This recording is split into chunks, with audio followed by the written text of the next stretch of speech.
Be Wealthy and Smart, episode 1377.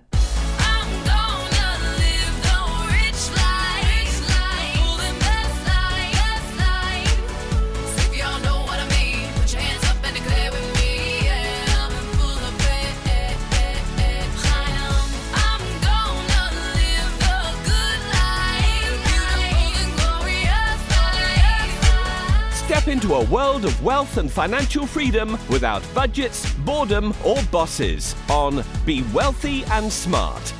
And now, here's your host, Linda P. Jones.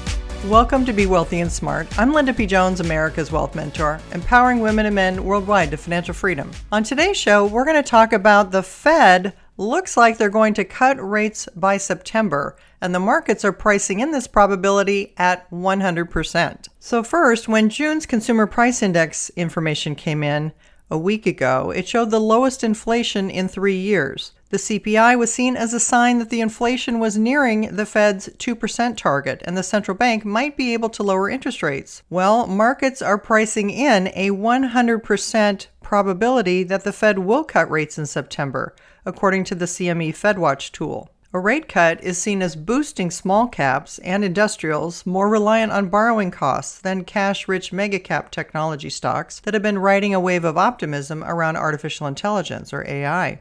In the last 1 week, the Russell 2000, which are smaller companies, have surged more than 10%, while the Dow Industrial 30 index has gained almost 4% and reached its highest level in 1 year. The Nasdaq has turned a little bit flat, and the performance seems to be rotating to those smaller companies. That's in anticipation of interest rate cuts coming. The Fed's Fed funds rate, its key rate, will be lowered by a quarter percentage point to 5% to 5.25% in September from the current 5.25 to 5.50, according to the CME FedWatch tool. Some traders even think there's a small chance the Fed might reduce rates in July, but I think that's unlikely unless there's some surprise of very weak data that comes in, or if we had a black swan event.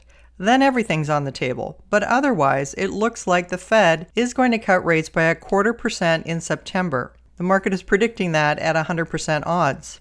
The main thing that changed is the Consumer Price Index dropping 0.1% from the prior month.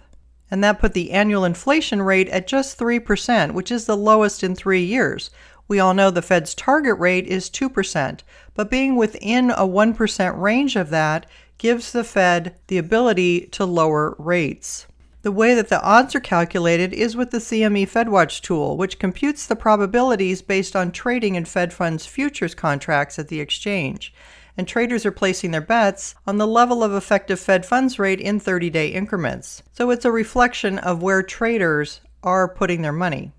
Fed Chairman Jerome Powell has been saying he doesn't want to give away what they're thinking and what they're discussing in their meetings, but he has cemented traders' belief that the central bank will act by September. On Monday, he said the Fed wouldn't wait for inflation to get all the way to its 2% target rate before it began cutting because of the lag effects of tightening.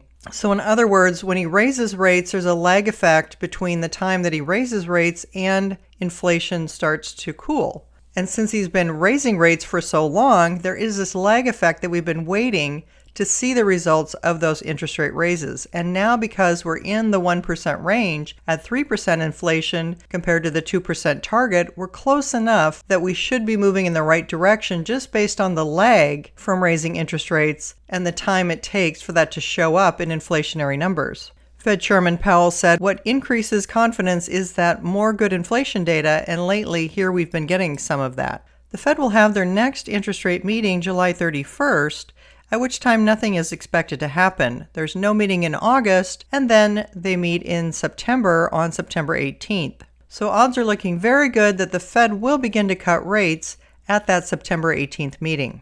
We'll continue to follow along and report into you all that's happening. If you haven't yet subscribed to Be Wealthy and Smart, hit the subscribe button and you'll be notified as soon as new podcasts are available.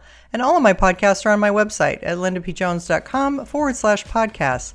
And while you're there, sign up for my weekly newsletter for more wealth tips for your financial freedom.